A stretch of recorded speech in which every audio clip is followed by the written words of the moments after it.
Hello and welcome to the Campers interview. Today I'm chatting with Amy Broadbridge from Camp Deerhorn, and I'm really excited to have her on the series. We recently became friends, but have been following each other's blog posts for several years. And so first, well, actually, just to start with this whole series, the whole point of this series is just to introduce people to some amazing camp programs that are very intentional about the social and emotional skills and character traits that they work on teaching campers. And really, all of the camps that I've been interviewing are true partners with parents in raising kids, raising thriving future adults. Yep. And Camp Deerhorn is one of those amazing programs. So I'm really excited to have Amy on today. Welcome, Amy. Thanks, Audrey. It's good to be with you. It's fun to meet you, and it's been great working together so far. Likewise, I totally agree. I've been learning a lot from what you're writing and all of the things that you're sharing with your families at Deerhorn. So Amy, why don't you talk a little bit about just yourself, your background, what you're interested in, what you studied, and then how you ended up at Camp Deerhorn. Sure. So I was never a camp person growing up. I was kind of a homebody and really was the kid who got picked up at slumber parties because she got what she wanted from home. I did one summer at camp that was not really that great of a fit, and so I didn't go back. I grew up when I was in high school, and my freshman year of college, I taught swimming lessons. Kids have always been I started babysitting from the time I was 11 or 12, and the kids have always been like forefront. Whatever I was going to do with the rest of my life was going to definitely center around kids. And so high school and freshman year of college, my summers were spent teaching swimming lessons with my high school swim coach. So every day I was teaching mostly 3, 4, 5-year-olds. And then my freshman year of college, I read this book, and it's called I Will Sing Life. And it's a collection of stories and poems written by kids who went to the Hole in the Wall Gang camp, which was started by Paul Newman, and it's for kids with terminal illnesses or life-changing illnesses. And it was an amazing book, and that was kind of like the spark that said, that would be amazing. Being a camp counselor wasn't on my radar. And so after reading this book, I was like, I'm going to apply to this camp. And so I sent an application, and a few weeks later, I got back this very nice note that said, thank you anyway, but you don't have any experience as a camp counselor, and you don't have any experience with kids with terminal illnesses. And both of those things were true, but that was kind of like what ignited, I would love to do this. I would love to be a camp counselor. So I went to the Career Center. I went to DePaul University in Greencastle, Indiana for undergrad. And I went to the Career Center, and they had a huge thick binder of applications from all kinds of summer camps. I didn't know one from the other. I just knew we had vacationed a lot in northern Wisconsin. And so I applied to maybe 3 or 4. A week later, I get a phone call from the guy who hired the staff, Donnie, and he said, we need somebody to be the waterfront director at Camp Deerhorn. Do you want to come do the job? And I said, yeah. And I think it's funny because when I filled out the application, I don't think I knew it was all boys, because I remember putting in the application, I'd love the youngest kids in my cabin, blah, blah, blah. So I went, and I couldn't even tell you what the other 3 camps that I applied to were because I sounded awesome, and I'm like, let's do this. So my undergrad degree is elementary education. So I graduated, and I was a teacher after college, and that was what my degree was in. And so I could come back every summer.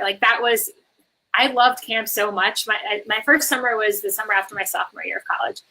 And then the next 3 years, I just that kind of shaped, yes, I want to be a teacher because I need to come back every summer to work at camp. So I did.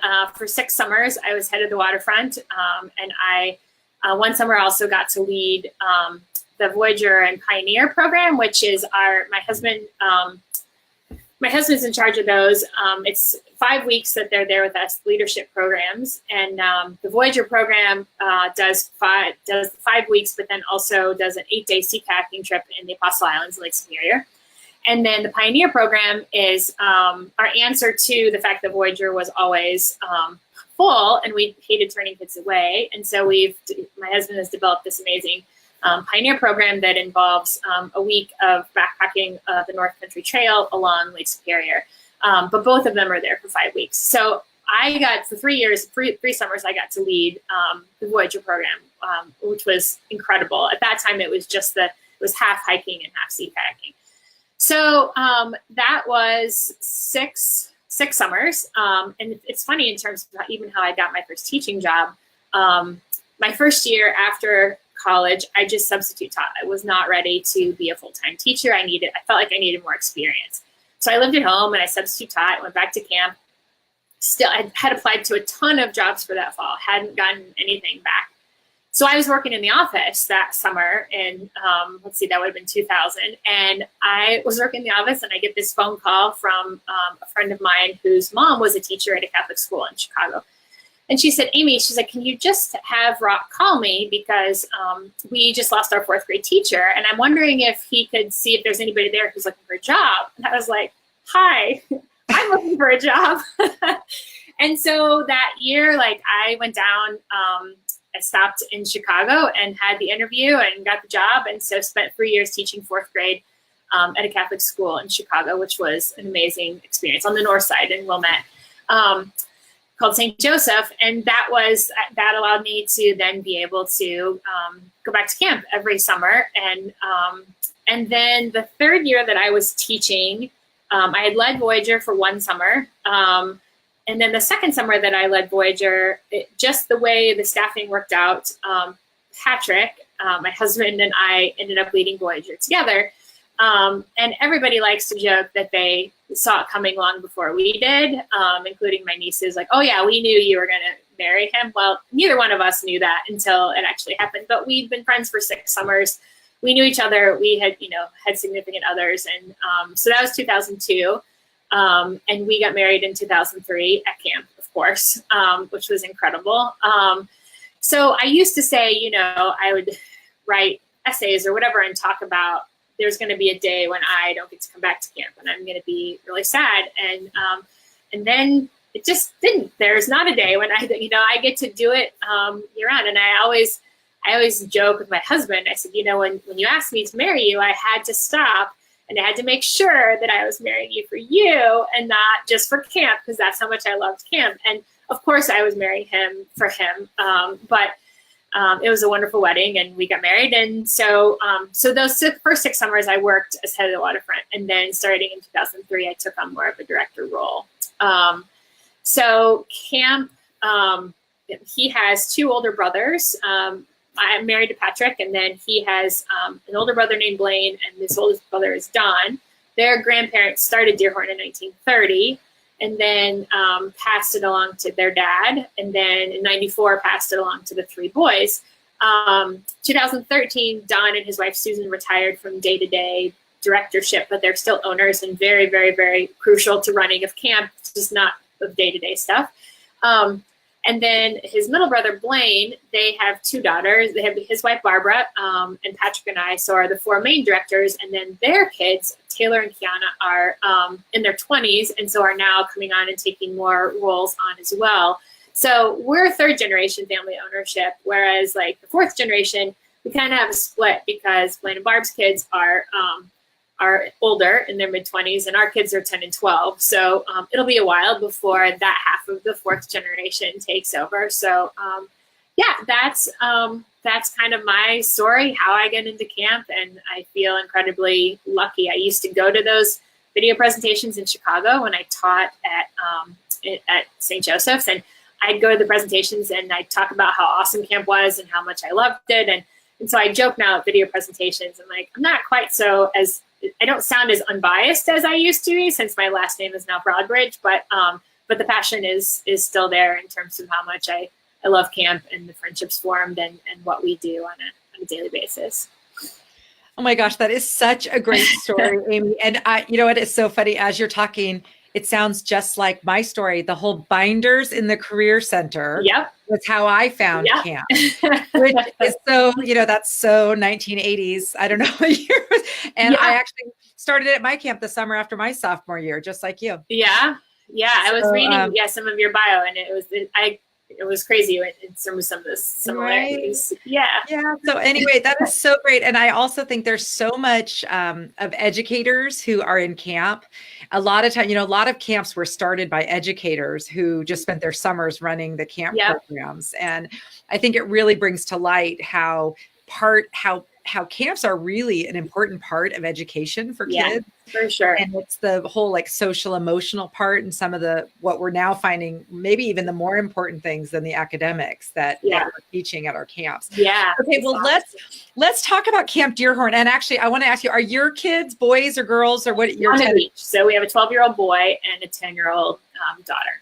Okay. So Camp Deerhorn, like you said, is for boys. So why don't you talk about what age boys come to Camp Deerhorn and also where exactly you are and your sessions and just kind of general information for people who aren't familiar at all with your program. Sure. So like I said, Camp Deerhorn was started in 1930 by my husband's grandparents, Dr. Don and Skeeter. Dr. Don Broadbridge. And then he was a dentist in Grosse Pointe, Michigan, and he closed his practice every summer, and he would come run camp. He started it in the Great Depression, and a lot of times the counselors were owed IOUs at the end of the summer because there were more counselors than there were kids. And we just admire like the ability to start a camp during the Great Depression. So we feel so lucky because we didn't have to start it. I mean, we were blessed to carry on the legacy. And then Patrick's parents, Don and Skeeter, they were just incredible. And so we serve boys ages 7 to 16. We actually, they can be 6 to come to father-son camp. So we start our summer with 2 4-day father-son camps. And they can be 6 all the way up to there's no upper range. We have uncles, we have grandparents, we have guys in their 30s who come with their dad. So 2 father-son camps that are 4 days long. And then we have a 10-day session, a 2-week session, a 3-week session, 10-day session, and then 2 more 4-day father-son camps. And we used to be like a lot of camps out there where you had half summer or full summer, or you had, 3-week sessions. And we found that parents were getting frustrated because summers are getting shorter, kids are getting more overcommitted, and parents want to do family vacations. And so we kind of split some of our sessions into smaller, and we miss the continuity for sure a little bit, but in terms of the number of kids that we get to serve, and a lot of those kids wouldn't come if it was only a 4-week session in terms of finances or in terms of just family schedule.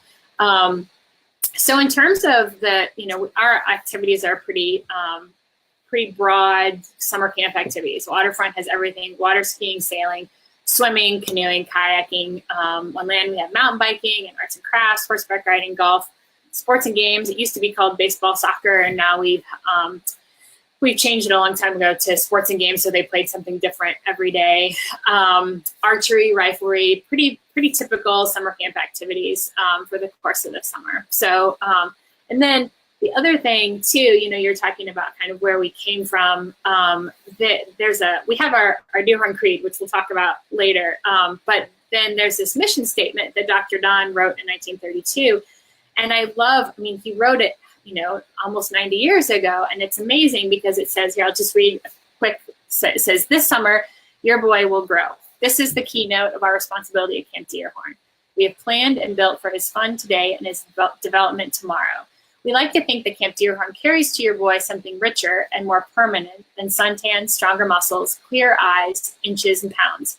We believe he will take back with him and possess through the years the prizes of character, courage, self-reliance, self-discipline, the capacity for friendship and consideration.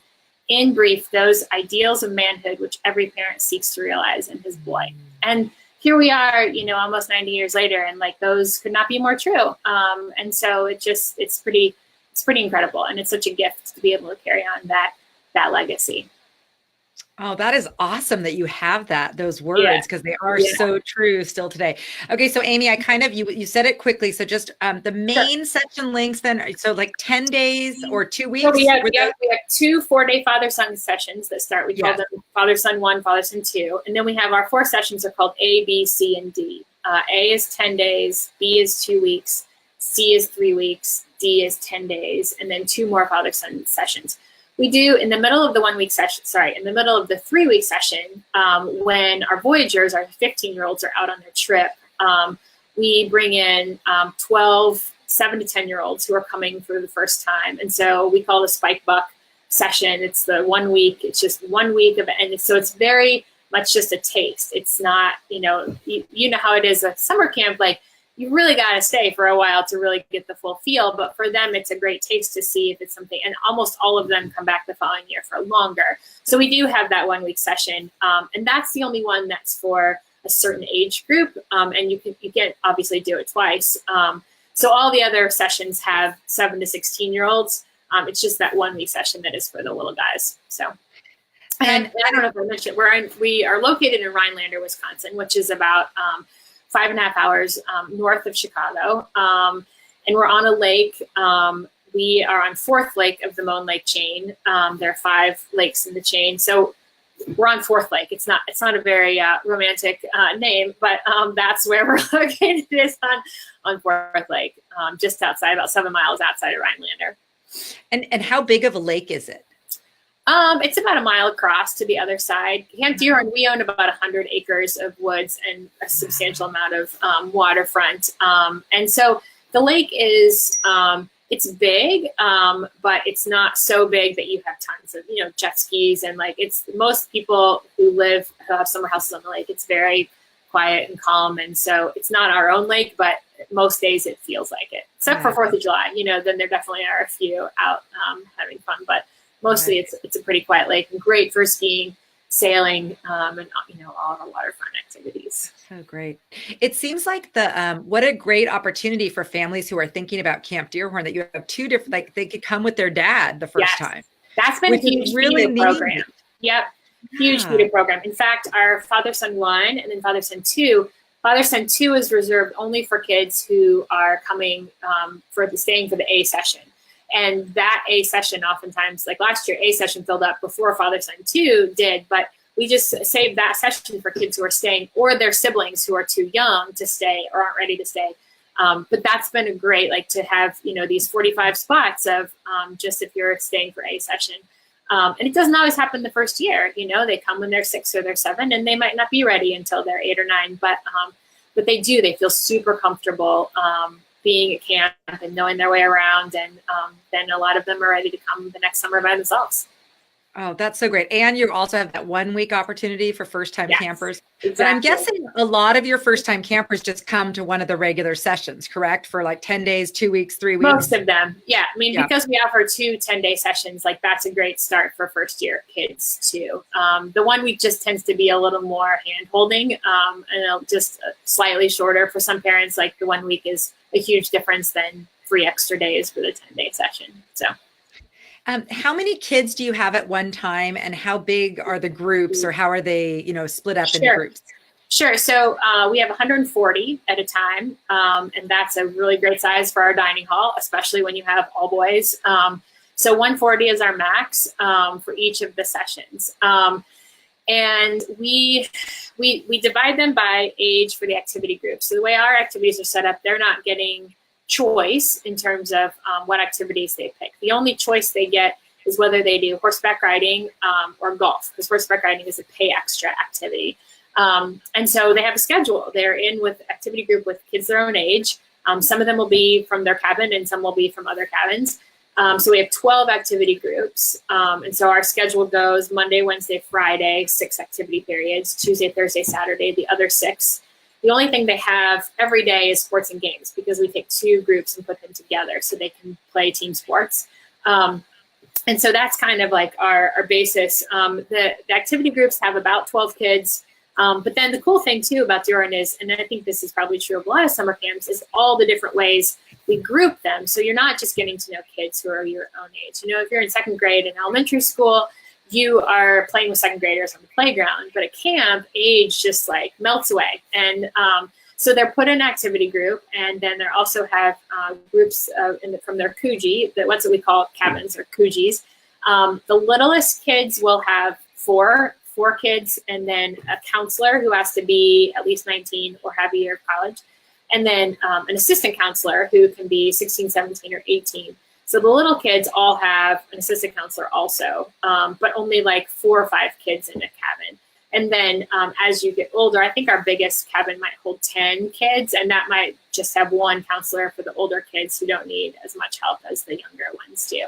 So you get to know kids in your cabin, you get to know kids in your activity group, and then you also are put a table assigned to one of the 15 tables for a whole week, and that's a whole mix of different age groups of kids. And so you get to know all those kids. And then you also are chosen to put on a team. We have 4 camp teams, the Apache, Chippewa, Iroquois, and Navajo. And every year we pick 4 16-year-olds who have been exemplary leaders around camp, and they are chosen to come lead the 4 camp teams for the summer. And they are just the cream of the crop, the best kids you could ever hope to work with. And so those 4 kids stay for the whole summer. They lead the 4 camp teams. They do a draft. Obviously not like nobody knows what order anybody was drafted in, but so kids within a day or 2 of being at camp are put on a team of all different age levels. And so that's one of the coolest things when you hear kids talking about friendships at camp, is like a 10-year-old talking about like one of the leaders is his best friend, or like a staff member talking about this 9-year-old kid who's become his best friend. And I just think that's one of the coolest things about camp, is how the age doesn't matter, and everything that we can learn from younger kids and that younger kids can learn from the older kids. And, you see them out on the basketball court playing a game of knockout, and it's like the height levels, all ages, including counselors playing the game together. And I think that's a really important benefit of a summer at camp. Yeah, I think we've done our kids a disservice in schools, segregating them so much. Yeah. When junior high, especially, like they're only around other junior high kids, Yeah, for when sure. they could benefit so much from role modeling for younger kids and Yes. learning from older kids. So I think that is one of the beautiful things about camp, is just that ability to mentor and to feel responsible for younger kids and to look up to older kids. And sometimes parents worry about their kids being around older kids, but in a camp setting like yours, it's only good things that come out of that, because they're getting these great role models of people who you want your child to be more and like. It holds those older kids to really high standards, because if we have behavior issues, which is not very often, but if we do, we talk about how you're 14, you're 15, there are so many kids looking up to you, and you don't have to be one of the 4 leaders to be a leader at Camp Deerhorn. And so it really, I think, holds them accountable for what they say and how they act, and they learn how to treat others with kindness and compassion. And because it's different, a lot of times one of the best things we do, I think, for homesickness is when you have a kid who is homesick, and it varies, right? It varies in terms of whether they manifest as a stomach ache or belligerence or just crying all the time, refusing to go to activities.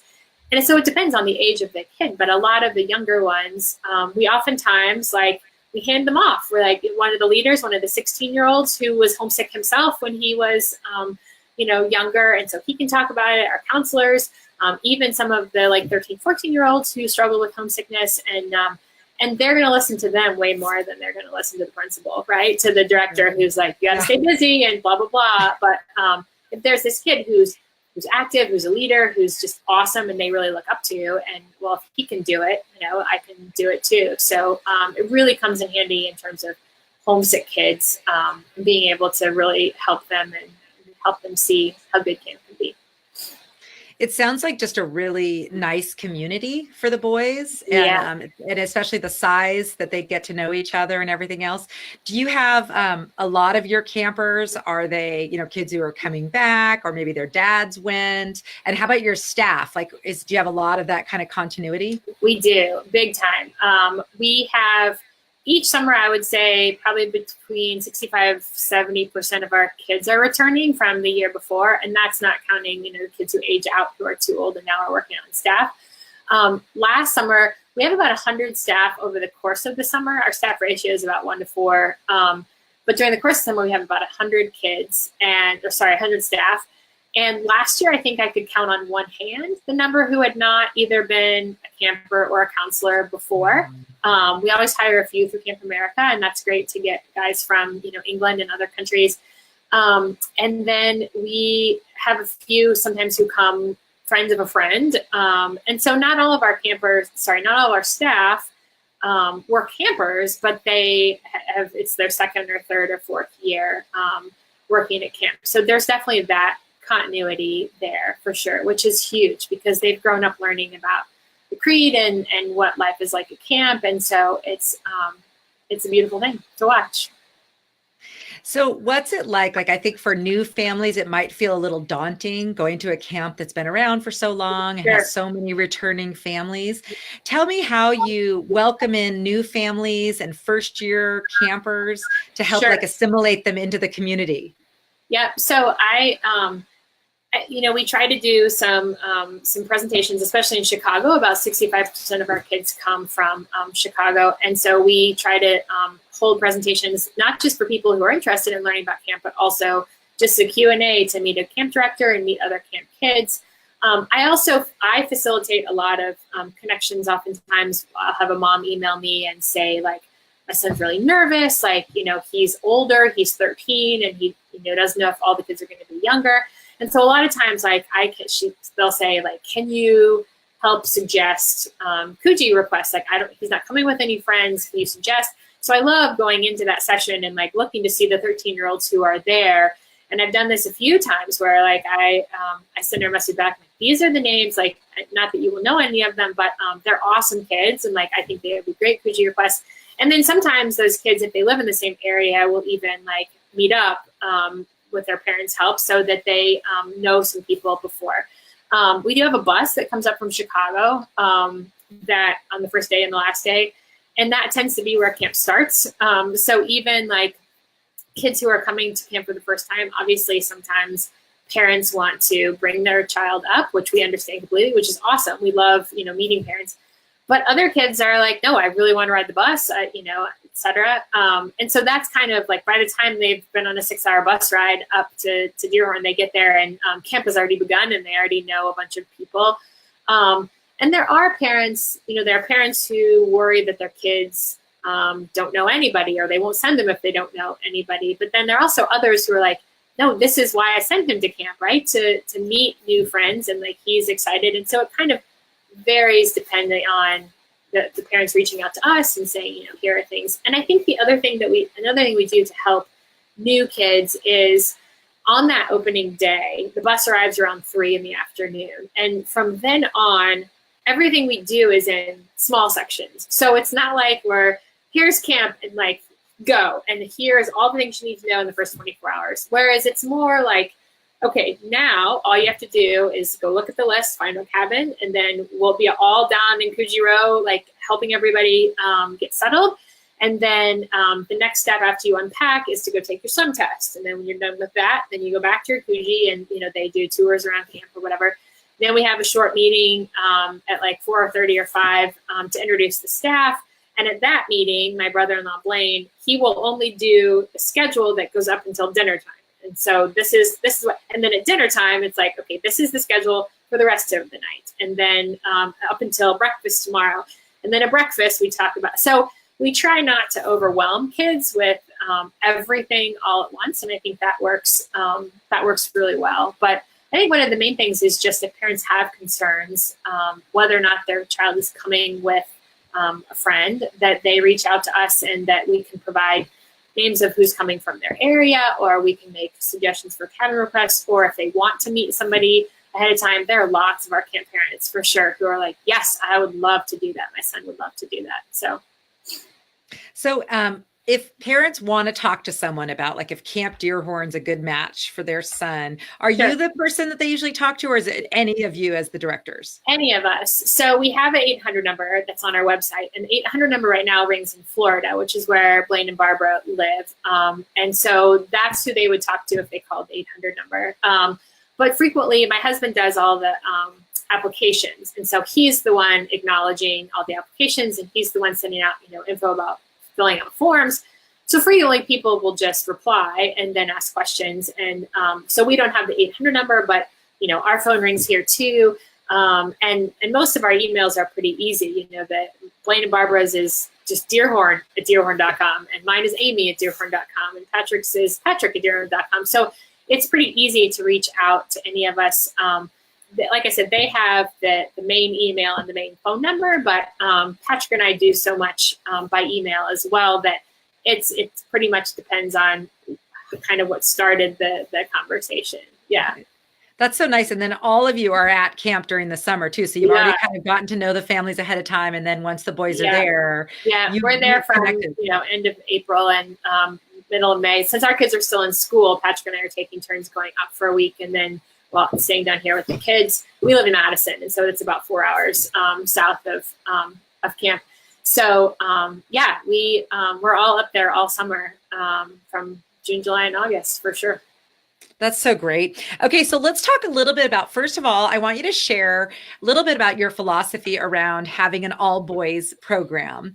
And then let's get back to that original mission of DOC and what the character traits are that you're really intentional now about instilling in the boys at camp. So why don't you just cover those two things? Because I think the concept might be new to some families of all boys camp. And then also let's just talk about the amazing kind of transformational things that happen to the kids who come there. Sure. So I think we are all boys camps because that's where we started. And that's one of the main things that we have stuck with is the feeling of importance of just boys. Like I don't know how co-ed camps are run and in terms of everything that goes along with boys and girls. And our camp was started.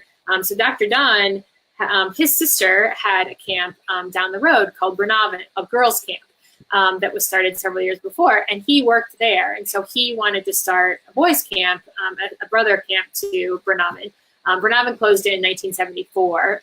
So we've never even toyed with the idea of co-ed or just girls because we feel like it's a good thing to just be just boys. And they both have their own challenges in terms of how you deal with interpersonal relationships and all of that. And I don't think any of us feel like we wanted to mix both together and figure that.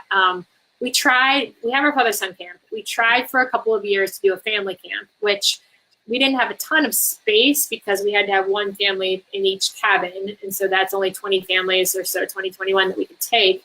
And it was kind of like back in 2008 and like the recession, and it just didn't take off. And what we had these waiting lists for were father-son camps. And so there were a lot of little girls who, after those couple of years, were really mad at us for not having family camp anymore. But, some come back and they work at camp when they are older. So I think we stick with boys because boys is what we know. And I think there are hard parts and easier parts depending, each gender. And so we stick with what we know, and we like the whole idea. There are a lot of kids who come who have just sisters, or, they talk about like what a gift it is for their son to be able to be the boy, the camaraderie and like the boy atmosphere.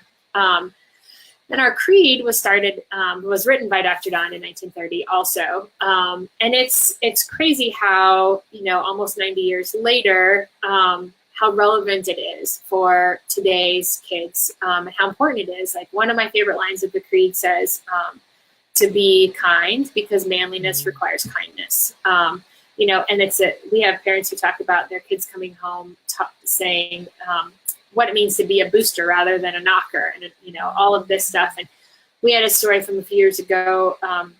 The leaders do a water campfire speech at the end of the summer, kind of summing up all their years as a camper. It's one of those like very solemn, very traditional, quiet activities.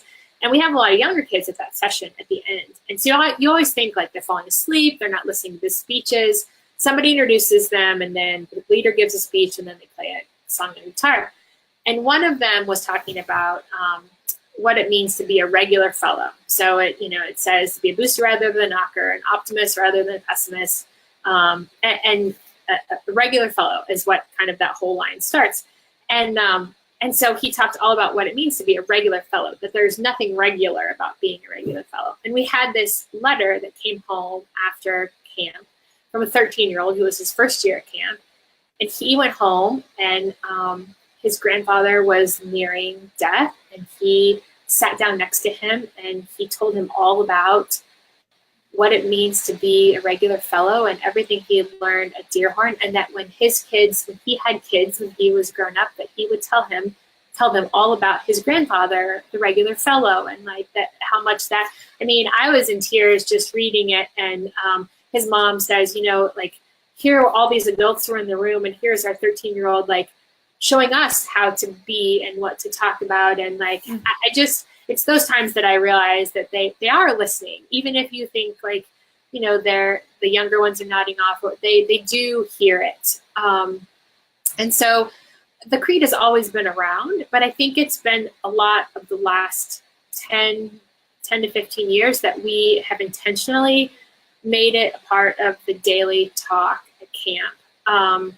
That, you know, respect for all ages, and talk about the friendship, and like I said before, about all the different ways that they can be grouped.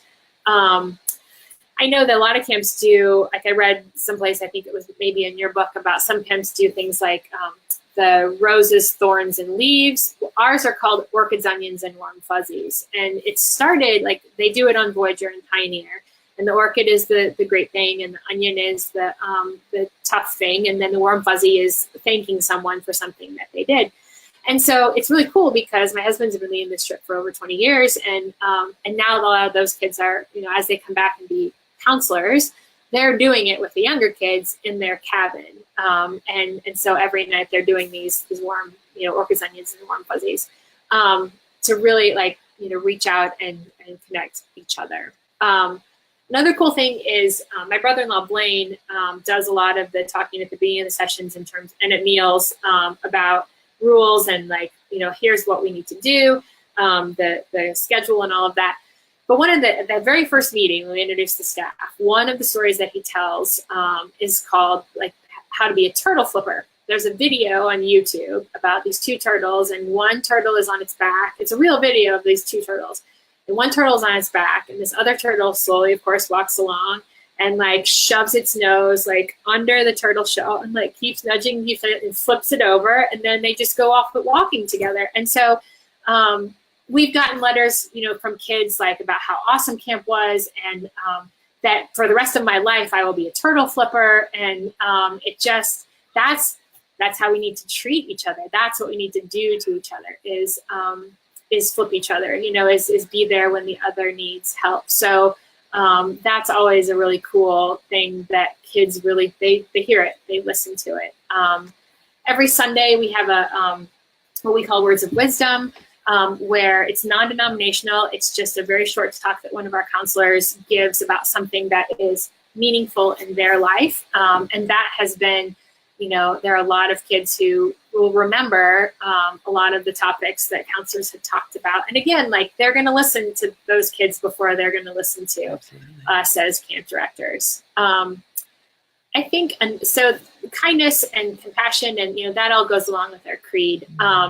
And, you know, the blog I wrote the other day about the comfort zone, you know, we talk about on Voyager and Pioneer that the comfort zone is in the middle, and then the stretch zone and the panic zone. And Patrick talks about that a lot. The Voyagers and Pioneers like to talk about the Patrick zone, and they, you know, joke, but kind of our point of camp or of the trips is growing the stretch zone. You know, you have the comfort zone. Here's where you're comfortable. You can't learn in the panic zone. You're freaking out. So the stretch zone is a sweet spot, and what you just want to make that stretch zone bigger. So where you're working on decreasing the panic zone and increasing then the comfort zone. You know, that if your stretch zone goes out, then in the middle, the comfort zone gets bigger. And so, you know, you talk about in your book about grit, and I think that's one of those very important things grown at summer camp. One thing we like to focus on at camp is on improvement instead of on awards for who's the best in each activity. So at the end of each session, the main awards that are given out are most improved in archery, most improved for juniors who are 7 to 10, intermediates are 11 and 12, and then seniors are 13 and up. So each of those divisions gets the most improved in every activity. And that's the patch, that's the award that's given. It's like, you know, you stand up if you wakeboarded, skied, or slalom for the first time while you were at Deerhorn. Here's the most improved patches. It's, you know, that what we focus on is improving in those lifetime sports, not on being the best. It's been a really long time since we did intercamp competitions because we found that it was not the kind of environment that we wanted to partake in, because we don't have an ultimate Frisbee team. We just play it on Sunday mornings for fun. And kids get enough of the competition in their real lives. And so the focus is, you know, on the improvement. And the effort is what's applauded. You know, it doesn't matter how many times it took you to get up on water skis, like you got up, and that was the big thing. And that's why I think one reason we don't give kids a ton of choice, that these are the schedule, these are activities, because kids come to camp and they're like, well, I don't like sailing. And you say, well, have you ever sailed before? And they're like, no. Like, okay, well, then we're going to try it. And maybe they still won't like sailing, but it's kind of incredible how they grow when kind of like gently, you know, nudged into taking these safe risks. They learn how to take the safe risks that are in a safe place with people encouraging them, and they learn the difference between horrible risks or, you know, not safe risks, and whether it's, you know, trying new foods or whether it's meeting new people or learning how to get up water skis. The safe risk, it's an environment where it's the effort that's applauded and not that they're the best skier at camp or whatever. Oh, I just love when you were talking about the boy and his grandfather. I got Oh my teary goodness. hearing that. Oh, But I think letter. that when you're talking about boys and what boys need right now is they really need places like Camp Deerhorn where they can have modeling from other boys about just being kind and respectful. I love in fact, you're going to have to send me that turtle flipping I'll find video. it. Yeah, I don't have the exact link, but I can find it. I'll put it in the comments because I just love that metaphor, and that they are really taking in those ideas, and that like, I am this regular guy. I'm going to do this stuff. I'm going to be a turtle flipper in a world that is not promoting that. And so that's just beautiful what you're doing. So what do you hear from your families? I'm sure you have many kids who come back and grow up, and you hear either from the kids themselves about the impact of Camp Deerhorn or from the parents. What are some of the things you hear about the positive impact of their experience with you?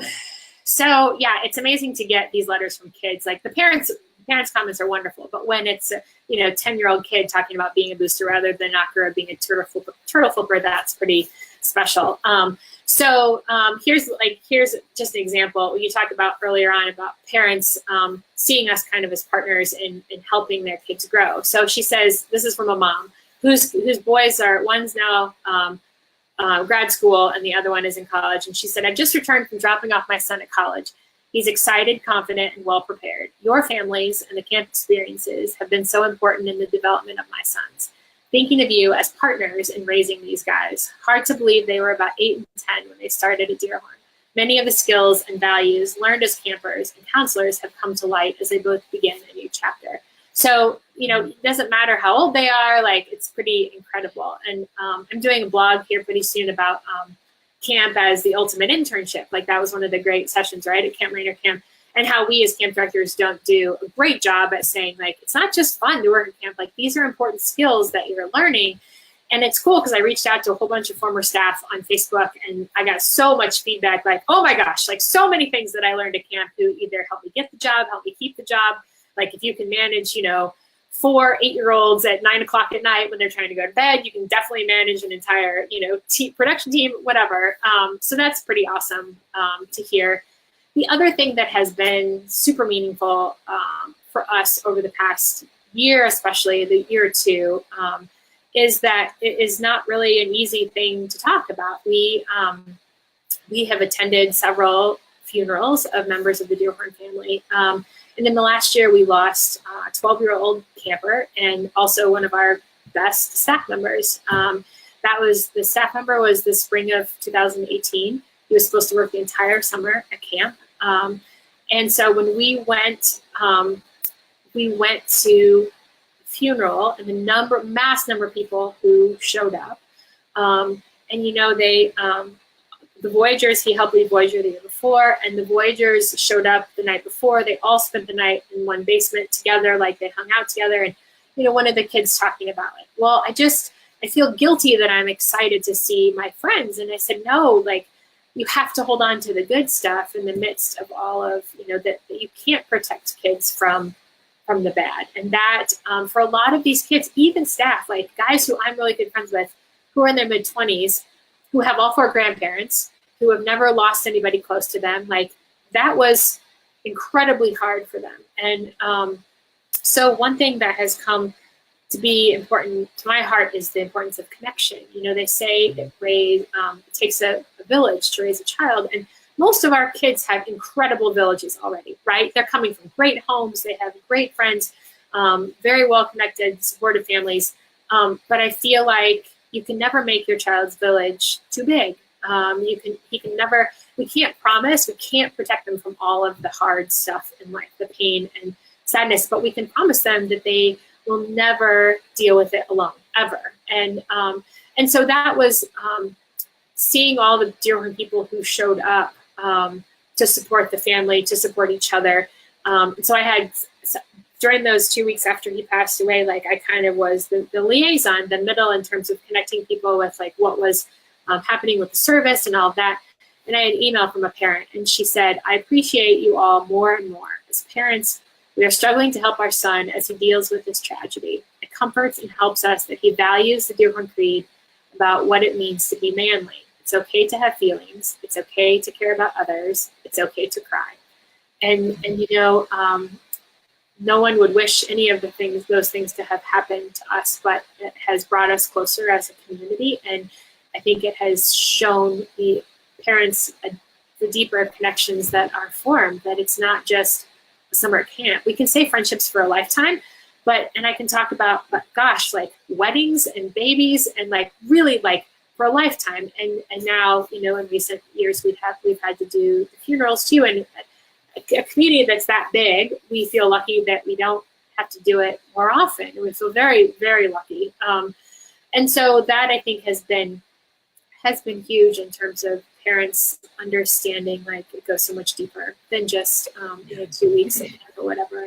And I'm sure you've seen like Gold Arrow too, like the last day of camp, the pictures that I take on the last day of camp as the buses are leaving, and like everybody's crying, and like it just, you know, it shows boys that it's okay. It's okay to show emotions and to be vulnerable and to be empathetic and compassionate, and like that's what it means to be manly. Manliness requires kindness, and like the hugs and the tears, and like it's sad, but it's also like it hits you hard about what camp means to everybody. Sure. It's so much more than their time at camp. Yeah. It's that ongoing, what they've learned there and what they're taking out into the world. I always say it's just like the camp changes the world, because if you can change kids and how they treat each other, they go out and then they are these positive, warm, compassionate leaders. And boys especially need help accessing those feelings. They, you know, they've been taught by culture that, you know, anger is acceptable. Right. But all the other feelings are not. And so to be in a place where they can learn that it's sadness and disappointment and all these other feelings are okay, and let's talk about them, that is so powerful. Amy, I just want to clarify, because you mentioned that also a camper, a 12-year-old, that was not at camp. That was not at camp. Thank you for clarifying. That was but again, because our communities are so close, you had a very instrumental role in helping people work through all the things that are going on. And this is where the partnering comes in. And I see that you are that for your families. So when families become part of the Camp Deerhorn family, it's not just a summer thing. It goes on. Hopefully the kids come back and become counselors. And as a camp director, it was so like going to the funeral for this 12-year-old boy. It happened last fall. And watching the staff who showed up, who knew this boy from 10 days or 2 weeks that he was at camp. And here are these 20-something, 16, 17, 18, 20-year-old guys who needed to come support the family, even though they didn't even know the family. They knew him, and they knew his brother, who also comes to camp. And so I stood there at that funeral just like overwhelmed with pride that we had, these boys who had been campers for so long and now have been camper counselors for a while. And like, they felt it necessary to come because, it's really hard to enter into somebody else's suffering. It's easy to send a card. It's easy to say, hey, how are you? And expect the answer, fine. But it's scary and it's vulnerable to put yourself into that situation and enter into somebody else's pain. And I was so proud of them, and so proud of what we're doing and watching those boys grow into these incredible, caring young men. Yeah.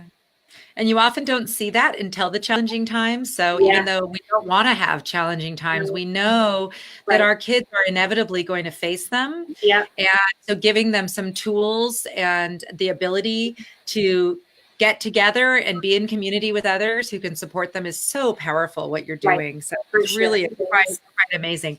Amy, is there anything else that we haven't touched on? Oh, actually, one thing I wanted to clarify. When you talk about the Voyagers and what's the other group?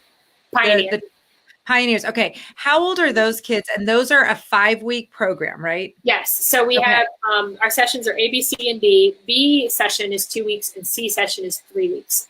So Voyagers and Pioneers have to come for the full 5-week BC session. And they're doing the leadership training beforehand. They're doing the Leave No Trace ethics. They're doing wilderness cooking. They're doing first aid. They're doing all of that stuff. If they're doing the kayaking section, then they're out in the kayaks on our lake, practicing safety skills. And so they have to be there for 5 weeks. And then the Pioneer program culminates in a 7-day trip backpacking along Lake Superior, North Country Trail, or a different section of the North Country Trail, I should say. And then the Voyager program is the 8 days of kayaking in the Apostle Islands. So yeah, it's its own program, but they're still BC campers for that session. And they're 15. That's for 15-year-olds. Okay, all 15-year-olds. Yeah. For the 5. Okay, for both the Pioneers and Voyagers. All 15-year-olds are eligible. So we do Voyager by years that they have been a camper. And so when they sign up, if you've been a camper for 8 years, then you will have first choice whether you want to do Voyager or Pioneer. And so Voyager, we cap at 16 in terms of safety numbers. Pioneer, we also cap at 16 for the same reason. Sometimes if there are still a few, it kind of ebbs and flows in terms of a ton of kids apply 1 year, but then the next year we don't have quite as many 15-year-olds. And so if there are a couple spots left in Pioneer, for example, then we would invite 14-year-olds who have more years at camp if they want to do it, so that we have the 16 for that trip as well. So not all 15-year-olds choose to do those programs. Most do. It's kind of like a rite of passage, but not all do. We have some 15-year-olds who have always been 10-day A session campers or 10-day D session campers, and they don't want to come for longer for whatever reason, and that's fine too. But most of our 15-year-olds do the Voyager or Pioneer. So for new kids coming at 15, they would do one of your regular sessions. Yeah, they would just come to any of the 4 sessions if they're 15 years old. And like their parents are understandably worried about that. They come and 15 is older. And but we've had several 15-year-olds over the years that have just hit the ground running, and like everybody, their only regret is that they didn't find camp sooner, of course. And so yes, they can just, and really if they're 15 and it's their first summer at camp and we have space in Pioneer and they want to do it, they technically could. It doesn't happen very often because if they're coming for the first time, they want camp rather than even knowing what those programs are about. Right. Yes. Yeah. Oh, well, thank you for clarifying that. I'll put a link to your website so that all this information people can look up, and also a link to, we'll put your 800 number also in the comments so that people can call if they have any questions. And this has been just so terrific learning more about your program. I had talked to you a lot, but I didn't know as much about Camp Deerhorn, and it just sounds fabulous and so much fun. And I hope you have some new families that contact you to find out more after listening to this. So thank you so much for your time today with me and for the wonderful work you're doing at Camp Deerhorn. Thanks, Audrey. It's been fun.